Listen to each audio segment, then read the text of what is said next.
Welcome to Wealthy After 40. Ready to ditch debt, retire sooner, and live life on your own terms? Only 54% of Gen Xers feel prepared for retirement, and 22% believe they will live a comfortable lifestyle. So if you're feeling like your finances are a hot mess express, you are not alone. I'm Daylene Higgins, founder of Elevate Finances and money coach for Gen Xers. I reached my dream of retiring at 50 while helping our daughter through college, and now I want to help you do the same. It's time to stop avoiding your finances like the plague and start having confident conversations about money.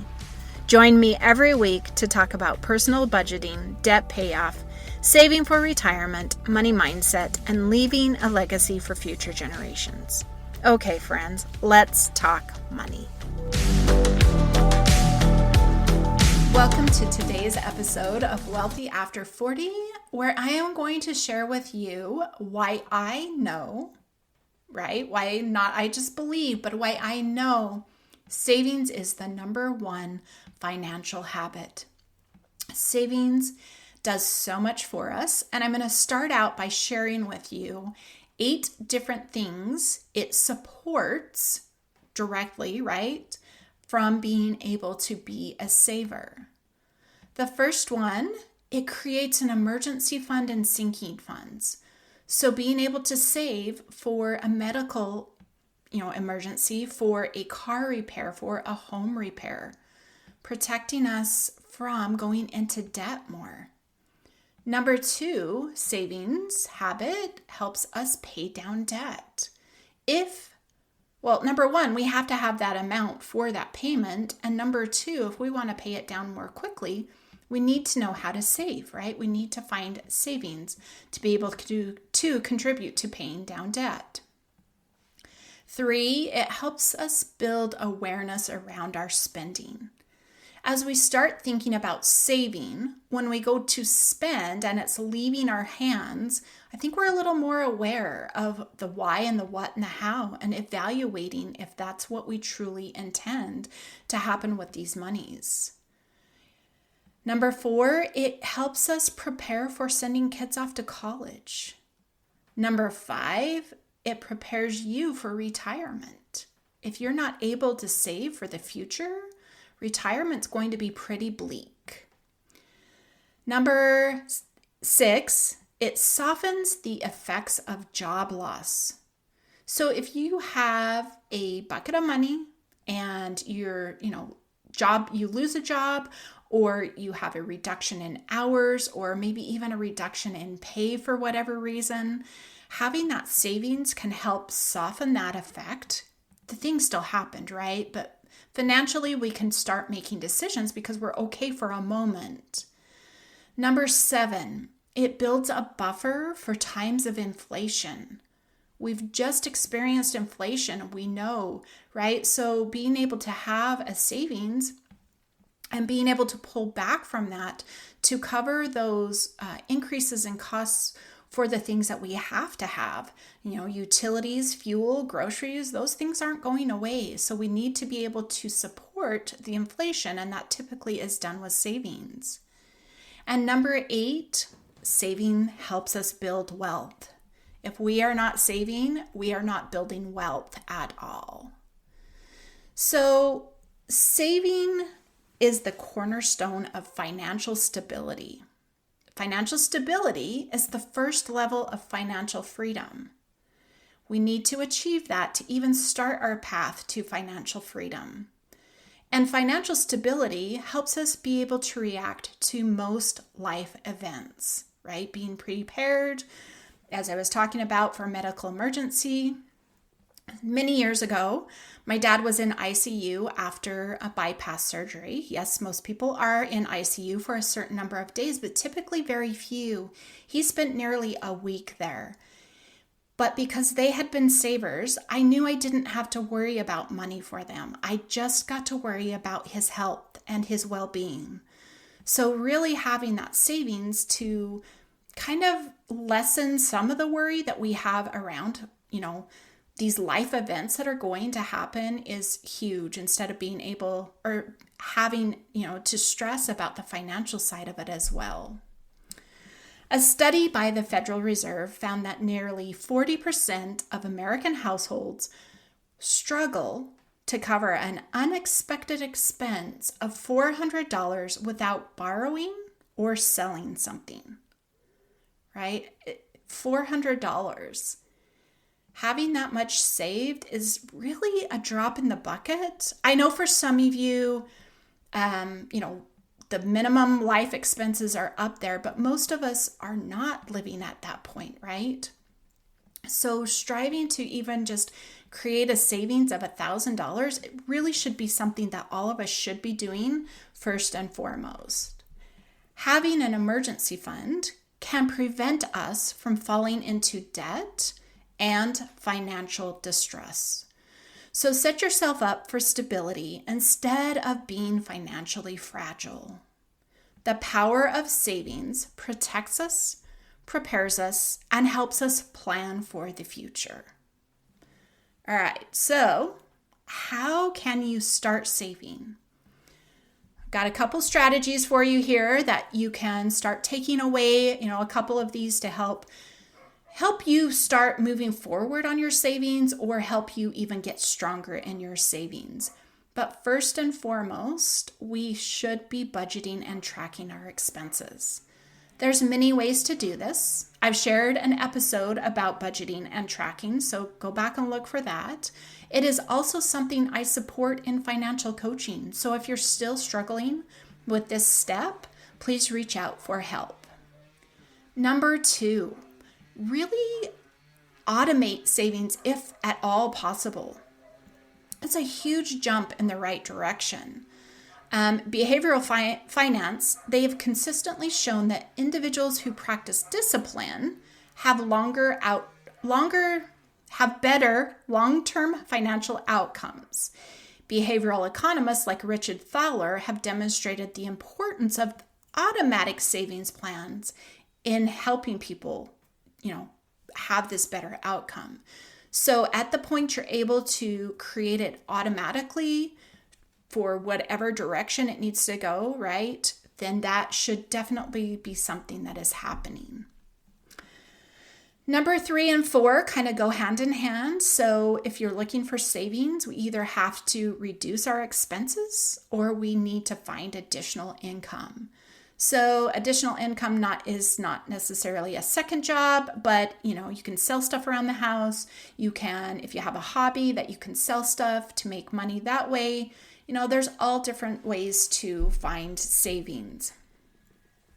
The next one, if you're somebody who struggles maybe slightly with actually making this happen, there's some savings apps out there that can help support you, help you get started, maybe a different way of tackling this if the, traditional ways that I've mentioned up above haven't worked for you. So here's 3. There's several out there. You can, go search yourself, but Acorns, it's been around for a while. I used it way back earlier on my journey, but it rounds up your purchases. So as you're purchasing something, it rounds it up to the whole dollar and it puts it away into savings. I actually believe it might invest it, but I haven't used it for many years, so double check on that. A second one was Qapital, Qapital. This one was very interesting in that you got to set up your own set of rules. So where Acorns just rounds up purchases, this one mentioned that if you were going to go get takeout or eat out and it was $20, that you would save $20. So being able to create that own rule, especially if you're a spender, and have that, but you've set it up, you've created it, keeping you on track for savings. And the last app I want to mention is Oportun, Oportun. This is more of a reactive, so on the back end where it analyzes your account for savings. What's going out, what's coming in, is there anything left over? Not affiliated with any of these. These were just 3 I found to provide you an idea of a different way to power up your savings. And the last one is if you do struggle and you're like, I can't do those apps, I don't, whatever reason they don't resonate with you, create your own savings challenge. If you go to Google and you type in savings challenge, there are many, many, many out there. You can create your own, follow one out there, and, get in the spirit of, making it a game. I think sometimes helps, and we identify with, and so we're able to, save more easily. So back on my journey, I came across a challenge. It was a 1% challenge, and it was having to do with the automation. So I knew how much I was saving. I had that in a percent, and the challenge was to increase that by 1% every month until it hurt. So myself, I think I got about 5 or 6 months out of it. So that's 5-6% of what, additional savings on top of what I was already doing. And then you feel the pinch because you're like, ugh, things are getting tight in the budget. And so you pause. And so I would pause for about, 3, 6, a little bit longer depended. I did this more than once, so it would depend on how, high my percentage was already to be able to go more without having received, income additionally, and without it decreasing my expenses. Those two things had already been tackled. But that was it challenged me. I was able to get out some more savings than I thought I would be able to. So take one of those ideas to get you going, but you're definitely going to have to overcome some obstacles. Debt is one, right? We talk about that in a different episode and a little more in depth, especially if it's a high interest debt. It's really going to eat into your ability to how much you can save. So you'll want to work on that first and foremost. And the second thing is something that I don't think it gets talked about enough is lifestyle creep, right? Lifestyle inflation. You receive a raise and you spend it. So if you've listened to episode with Angela Quinteros, she talks about this. She was making 6 figures, and she even says we were living on all 6 figures when she was called away to become a coach and being able to step back. So understanding, that lifestyle creep can have its impacts. So one way to get around that is before you get a raise, before that happens, so don't do it when you get the raise. I want you to make this before. If you're going to, that you're going to save half of it, and then you can spend half of it, or whatever percentage you relate to. Maybe you have, tight expenses and you need a little more freedom there. So you could do 25-75. I just would not 100% negate the savings, but be sure that before you get the raise, you've already identified exactly what you're going to do with it. So the importance of savings and being able to save, we have to be disciplined and patient. It's hard, right? Life is hard. Life is, we have to be disciplined in so many areas. We have to be patient in so many areas. But being able to save and being able to create this discipline, I believe, comes from determination and commitment. The best way you can do that is by setting goals. Now, goals have to cover short-term and long-term.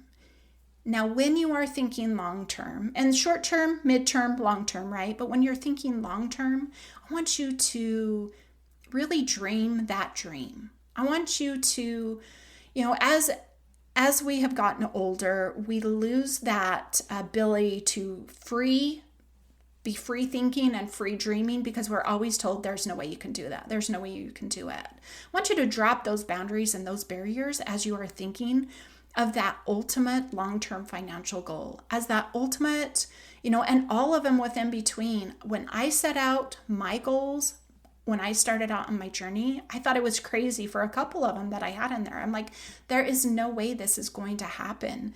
But yet I was determined and committed to do it. So really, instead of just setting a goal, I want you to dream that goal. I want you to dream. And then if you are that individual who, when somebody says there is no way you can do that you want to prove them wrong, I want you to take that. So tell yourself, as you've made this dream, that there is no way you can do this. And then I want you to prove yourself wrong. This is where you get the determination and the commitment to start going forward. I know I have talked to many people, they have dreams, but they're so hung up in their obstacles that they're not determined to get past them. They're not determined to that ultimate goal that they want. Believe in yourself, believe in your commitment, and, press forward, press forward. So, wrapping up this episode, savings is the number one habit to financial security. Getting to that security or that stability is the first level to financial freedom. Learn to build that muscle. Take something away from this episode that helps you move in the positive with your savings. One thing I'm sure resonated with you in there, that you're able to make that change, that you're able to, increase that savings, just like I did with the 1% savings challenge. Really, dig deep and do it if you think you can't. I want you to prove yourself wrong, prove others wrong, and really start doing it. So I like to end every episode with an actionable takeaway. So I know we've discussed a lot, but automate your savings. If you are not already automated, automate your savings and increase it regularly. If you are somebody who's already automated and it's been a while since you've increased that, review that today, make sure you change it, and then I want you to add another date that you're going to return and increase that amount. That is the only way we can get moving forward, is by challenging ourselves with how much we can actually put into savings. Number 2, if you're somebody who's new, who's more of a spender than a saver, I want you to create yourself a challenge or grab a savings app and start your savings journey today. The most important takeaway today is by starting small and start creating the habit. Create the habit, create the muscle, build it up as strong as you can, and financial stability and security is right around the corner. Are you looking to take control of your finances and make smarter financial decisions? I'm offering a quick budget audit, a 20-minute call that can transform your financial outlook. During this call, we'll work together to uncover what might be missing from your budget, tackle the challenges of irregular income, identify any hidden expenses, and harness your strengths for financial success. I have helped numerous individuals like you be successful with budgeting. Best of all, this audit is absolutely free and it won't take much of your time. Don't miss this opportunity to gain clarity and confidence in your financial journey. You can find a link down in the show notes, as well as all the other ways to get in contact with me. And please, listeners, if you can subscribe, rate, and review the podcast so others can join us on their money journey, I would greatly appreciate it. Have a wonderful day, and we'll look forward to next week. Thanks for listening. Every week, my goal is to help you get one step closer to financial freedom and making confident decisions so your money starts working for you. Having a community of support is important to your financial success. I would love to have you join me in my free Facebook community, All Things Personal Finance. Inside this group, every live training, action challenge, and posts are filled with tips and strategies to help you progress to financial freedom.